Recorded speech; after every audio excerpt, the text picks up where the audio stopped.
You ask Tiger to solve. This deals with linear equations with one unknown. The final result is x equals -17. Let's solve it step by step. Simplify the expression. Expand the parentheses. Simplify the arithmetic. Group all x terms on the left side of the equation.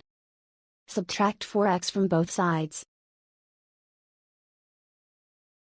Group like terms. Simplify the arithmetic.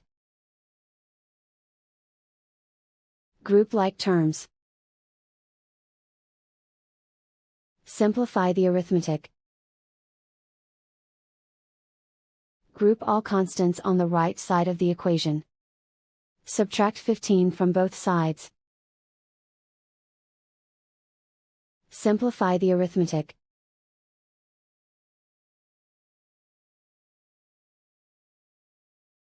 And so the final result is x equals -17.